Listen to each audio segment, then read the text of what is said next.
ETF index mutual funds నేర్చుకుని stock మార్కెట్లో రాణించాలనుకుంటున్నారా? వెంటనే ఈ నెంబర్కి కాల్ చేయండి.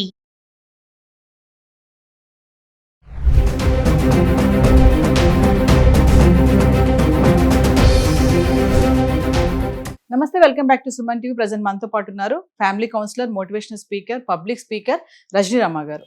నమస్తే మ్యామ్. నమస్తే నవీన. మేడం, కుక్కట్పల్లి సహస్ర ఇన్సిడెంట్ గురించి మనం ఒక వీడియో చేసాం. అయితే ఇప్పుడు పోస్ట్ మార్టం రిపోర్ట్ అయితే రావడం జరిగింది. బాలనగర్ డీసీపీ ఎవరైతే ఉన్నారో ఆయన మాట్లాడుతున్నారు. అవును, మీడియా వెళ్ళడం, ఆయనతో మాట్లాడుతున్నప్పుడు అసలు ఏం జరిగింది, ఎలా జరిగింది, ఏంటి, అబ్బాయి ఎందుకు వచ్చాడు, దేనికోసం వచ్చాడు, ఎందుకు చంపాడు అని చెప్పేసి అంటే ఒకసారి మనం మాట్లాడుకున్నాం. అంటే 10th క్లాస్ అబ్బాయి ఆ ఏజ్లో ఆ క్రిమినల్ మెంటాలిటీ, అబ్బాయి ఇలా చెప్పాడు, నాకు క్రిమినల్ అవ్వాలని ఉంది, నేను బాగా వెబ్ సిరీస్ చూస్తాను, క్రైమ్ సిరీస్ బాగా చూస్తానని కూడా చెప్పడం జరిగింది. ఒకసారి ఆయన ఏం మాట్లాడాడు దాని గురించి. మనం ఇంతకుముందు ఒక వీడియో చేసినట్టున్నాం దీని మీద. అప్పుడు స్టార్టింగ్ వీడియోలో అప్పుడు కూడా మనకి ఇదే న్యూస్ వచ్చింది, ఈ అబ్బాయి బ్యాట్ కోసం వెళ్ళాడు అని. అక్కడ ఆ సహస్ర అని చనిపోయిన పాప ఎవరైతే ఉందో ఆ పాప వాళ్ళ తమ్ముడుకి ఈ అబ్బాయికి బ్యాట్ విషయంలో చిన్న చిన్న వివాదాలు ఏమో జరుగుతూ వచ్చినాయి.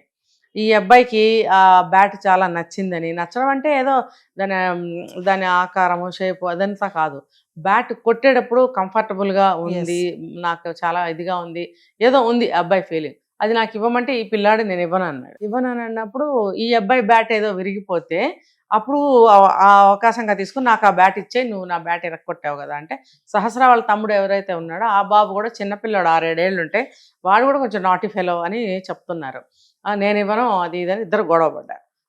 పడినప్పుడు సహస్ర వాళ్ళ అమ్మ ఏం చేశారంటే ఒక 500 రూపీస్ ఇచ్చి, నువ్వు బ్యాట్ కొనుక్కో బాబు, విరిగిపోయింది కదా అని ఇచ్చారు. ఇచ్చినప్పుడు వాడికి ఏమనిపించిందంటే, వాడు 14 ఏళ్ళ పిల్లాడే కాబట్టి ఆ పిల్లవాడి మనసుకు కూడా ఏమనిపించింది, నాకు ఈ బ్యాట్ విరిగిపోయింది, నాది వాడి చేతిలోనో ఆడుకునేటప్పుడు విరిగిపోయింది, ఈ వంకతోటి ఆ పిల్లవాడి బ్యాట్ నేను తీసేసుకోవాలి అనే బీజం పడిపోయింది ఎలాగోలా. కానీ ఈ వైరం పెంచకూడదని చెప్పి ఆవిడేం చేసింది, కొత్తది కొనుక్కో అని ఇచ్చింది. పెద్దవాళ్ళం ఎవరైనా పాతది ఎందుకు అయ్యా కొత్తది కొనుక్కో అంటాం, కానీ ఆ పాత దాంట్లోనే వాడికి కిక్ ఉంది, అది నచ్చేసింది అంటే వాడు బాగా. సో దానికోసమే నేను వెళ్ళాను, మరి ఆ సహస్ర చూసింది కాబట్టి నేను చంపేశాను అని అన్నాడు. మీరు అన్నారు క్రిమినల్ మైండ్ అని. క్రిమినల్ మైండ్ అని కాదు, కానీ ఈ అబ్బాయికి చిన్నప్పటి నుంచి, చిన్నప్పుడే ఉంది, చిన్నపిల్లాడే కదా, ఏదో సిఐడి అవ్వాలి, నేను ఇలాంటి జాబ్ చేయాలి అని ఆశ ఉందంట. ఆశ ఉన్నప్పుడు మీరు అన్నట్టు వెబ్ సిరీసు, క్రైమ్ స్టోరీసు ఇవన్నీ చూస్తున్నాడు. ఎవరన్నా అలా అవ్వాలనుకున్నప్పుడు ఆ స్టోరీస్ చూస్తే అవుతారా? ఆ స్టోరీస్ చూస్తే ఏమవుతారు? క్రిమినల్స్గా మారుతారు. అంతేగాని ఒక క్రైమ్ ఆఫీసరు, క్రైమ్ రిపోర్టరు ఇలాంటివి ఏమి అవ్వరు, వాళ్ళు సిఐడీలు అవ్వరు. దానికి సపరేట్ ట్రైనింగ్స్, సపరేట్ జాబ్స్ అవన్నీ ఉంటాయి. ఆ దిశగా ప్రయత్నించకుండా ఈ క్రైమ్ స్టోరీస్ చూడడం, వెబ్ సిరీస్ చూడటం వల్ల మైండ్ క్రిమినల్గా తయారైపోయింది. ఇప్పుడు ఇది కనిపెట్టాలి ఇంట్లో వాళ్ళు. చాలాసార్లు మనం మాట్లాడుకున్నాం, ఇంట్లో వాళ్ళు ఏం చేయాలి, మన అబ్బాయికి ఏం చదవాలని ఉంది, అబ్బాయి మైండ్ ఎట్టిపోతుంది, ఆలోచనలు ఎట్లా పోతున్నాయి, వాడు చేస్తున్న పనులు ఎలా ఉన్నాయి, ఇవన్నీ కనిపెట్టాల్సిన బాధ్యత తల్లిదండ్రులదే కదా. ఇప్పుడు ఒక 25 ఏళ్ళు వచ్చినాయంటే తర్వాత సంగతి. ఈ అబ్బాయి చిన్నవాడు, 14 సంవత్సరాలంటే తల్లిదండ్రులు కనిపెట్టాల్సిన వయసే కదా అది. మరి వాళ్ళు ఎందుకు పట్టించుకోకుండా పిల్లల్ని, చాలామంది అండి మనం ఎంత మొత్తుకుంటున్నా మార్పు రావట్లేదు జనాల్లో. పిల్లల్ని కనిపెట్టకపోతే మీరు పిల్లల్ని నష్టపోతారు, కుటుంబాలు నష్టపోతారు అనేది వాళ్ళకి తెలుస్తుంది. తెలుస్తూ కూడా పట్టించుకోవట్లేదు. అలా ఉంటే ఉంటారు, పోతే పోతారు అనుకుంటున్నారా? అయితే ఆయన చెప్తున్నారు మేడం, డీసీపీ ఏం చెప్తున్నారంటే, నేను బ్యాట్ తీసుకుని వెళ్తుంటే అమ్మాయి చూసింది, నేను కళ్ళు మూసుకొని పొడి చేశానని చెప్తున్నారు. అంటే చూడండి, ఆ ఏజ్లో అంటే వాడు అంటే చంపాలని వెళ్ళలేదు, దొంగతనం చేద్దాం అనుకున్నాడు, కాకపోతే చూసింది. అంటే చూస్తే ఇంకా నా పేరు చెప్పేస్తుంది, నా పరువు, అంటే ఆ ఏజ్ లో చూడండి ఆ అమ్మాయిని ఆ పిల్లాడు వెంట ఆ చాకు కూడా తీసుకెళ్ళినట్టున్నాడు. అంటే క్రిమినల్ మైండ్ అని అనుకుంటున్నాం కదా, ఎవరన్నా అడ్డుకుంటే చంపేద్దాం, కానీ ఆ చిన్న చాకుతో నేను చంపగలనా అనే ఆలోచన వాడికి రాలా, చంపేయాలి దీంతో అని చెప్పి తీసుకొచ్చాడు. అయితే తల్లిదండ్రులు కనిపెట్టకపోవటం వల్ల ఈ అబ్బాయిలో క్రిమినల్ మైండ్ పెరిగి వీళ్ళ ఇంటికి వెళ్ళిపోయి ఆ గోడ దూకేసి వెళ్ళిపోయి బ్యాట్ తెచ్చేసుకుందాం, ఎవరు ఉండరు కదా తెచ్చేసుకుందాం అనుకున్నాడు. కానీ మరి ఆ పాప చూసేటప్పటికి వీడికి భయం వేసింది, చెప్పేస్తుంది, గొడవ అయిపోతుంది. ఎందుకంటే దొంగతనం కదా, దొంగతనం చేసేవాళ్ళు చాలా భయపడతారు, ఎంత గజ దొంగలైనా సరే. నక్కి దాగి ఎవరికంట్లో పడతామేమోననే దొంగతనం చేస్తారు, ఎంత పెద్ద గజ దొంగలైనా. మరి ఈ పిల్లాడి చిన్నాడు, భయపడ్డు. సో ఆ అమ్మాయిని కళ్ళు మూసుకుని పొడి చేశాను నేను, ఎక్కడ తగిలిందో నాకు తెలియదు, అందుకని ఎక్కడ పడితే అక్కడ ఘాట్లు అని మనం చెప్పుకున్నాం. అందుకే నేను కళ్ళు మూసుకుని పొడి చేశాను అని చాలా ప్లెయిన్గా చెప్తున్నాడు. 10-15 సార్లు అడిగినా అదే చెప్తున్నాడు. అంటే మేడం ఇక్కడ చూడండి, పేరెంట్స్ మీరు అన్నారు కదా, పేరెంట్స్ అసలు ఏం చేస్తున్నారు మామూలుగా మాట్లాడుకుంటాం, ఇద్దరు జాబ్ చేస్తూ ఉంటారు, పిల్లల్ని పట్టించుకోరంటే చిన్న చిన్న విషయాలు అనుకుంటాం. ఇక్కడ చూడండి, పట్టించుకోవడం వలన క్రిమినల్ గా తయారయ్యాడు. క్రిమినల్ ఏంటి, అయిపోయాడు కదా, ఆల్రెడీ మర్డర్ కూడా చేశాడంటే 10th క్లాస్ చదివే అబ్బాయి. అంటే పేరెంట్స్ ఎంత జాగ్రత్తగా ఉండాలి పిల్లల విషయంలో అంటే ఏం చెప్తారు? ఇప్పుడు జాగ్రత్తలు తీసుకోవాలి 100%. కానీ వాళ్ళు ఎందుకు తీసుకోలేకపోతున్నారు అనే దానికి కుటుంబ పరిస్థితులు నేను చెప్తాను చూడండి.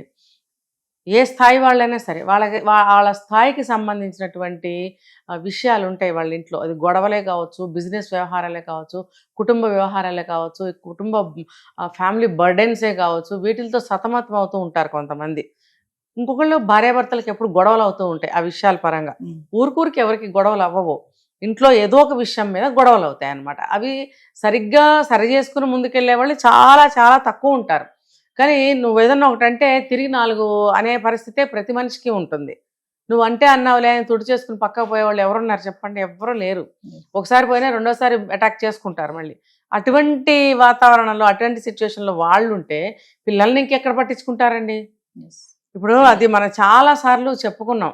ఇలా చెప్పుకుంటూ పోవటమే కానీ ఎవరి చెవుల్లోకి పోవట్లేదు. నేను మళ్ళీ చెప్తున్నాను, మన గొడవలు ఎన్నున్నా సరే మనం కొట్టుకుందాం, పిసుక్కుందాం, పిల్లల్ని పోనివ్వండి బయటికి.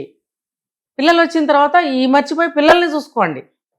ఇప్పుడు మనం ఎప్పుడు ఉంటూనే ఉంటాయి, కుటుంబం తర్వాత గొడవలు ఉంటూనే ఉంటాయి. భార్యాభర్తలు అన్న తర్వాత, ఇంట్లో వ్యవహారాలు అన్న తర్వాత బోళ్ళన్నీ ఉంటాయి, కాదని అనము. పిల్లల ముందు వాళ్ళేం పరిష్కరిస్తారా? ఏమి ఉండదు. పిల్లల ముందు చేసుకోవడం వల్ల ఏమవుతుందంటే వాళ్ళు క్రిమినల్స్గా తయారవ్వడము.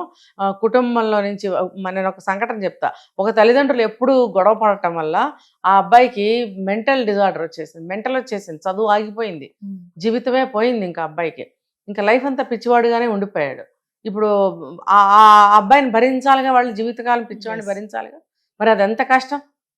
అలాగే ఇంట్లోంచి పారిపోయాడు అనుకుందాం, మరి ఆ బిడ్డను పోగొట్టుకున్నట్టేగా. లేదు, హ్యాంగ్ చేసుకొని చచ్చిపోయాడు అనుకుందాం, అది అప్పుడు పోగొట్టుకున్నట్టేగా. లేదు, క్రిమినల్ అయ్యాడు, అప్పుడు పోగొట్టుకున్నట్టే కదా. మరి కని పెంచి ఇంతకాలం మీరు ఏమి సాధిస్తున్నారు? పిల్లలు వెళ్ళిన తర్వాత మీరు మాట్లాడుకోండి, హోరాహోరీ యుద్ధం చేసుకోండి, ఒక కంక్లూజన్కి రండి. ఆ సమస్య పట్ల ఎలా పరిష్కరించాలి అనేది తేల్చుకోండి.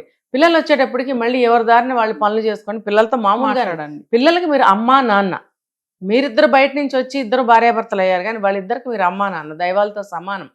దైవాలు ఎప్పుడూ కూడా పిల్లల దృష్టిలో వాళ్ళు ఎప్పుడు దైవాలుగా ఉంటారు. తల్లిదండ్రుల్ని వాళ్ళు దైవాలుగానే చూస్తారు.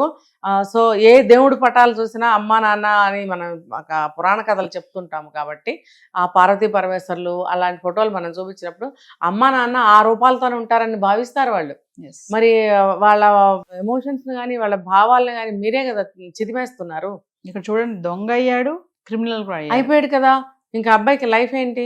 ఏమనంటే ఇప్పుడు ఒక కౌన్సిలింగ్ ఇవ్వాలి అంటున్నారు. కౌన్సిలింగ్ అనేది 1 సారి 2 సార్లు 10 సార్లు ఇస్తే సరిపోదండి. ఆ అబ్బాయికి ఫ్రీక్వెంట్గా ఆ అబ్బాయి మైండ్ డైవర్ట్ చేయాలి, చదువు వైపుకి డైవర్ట్ చేయాలి.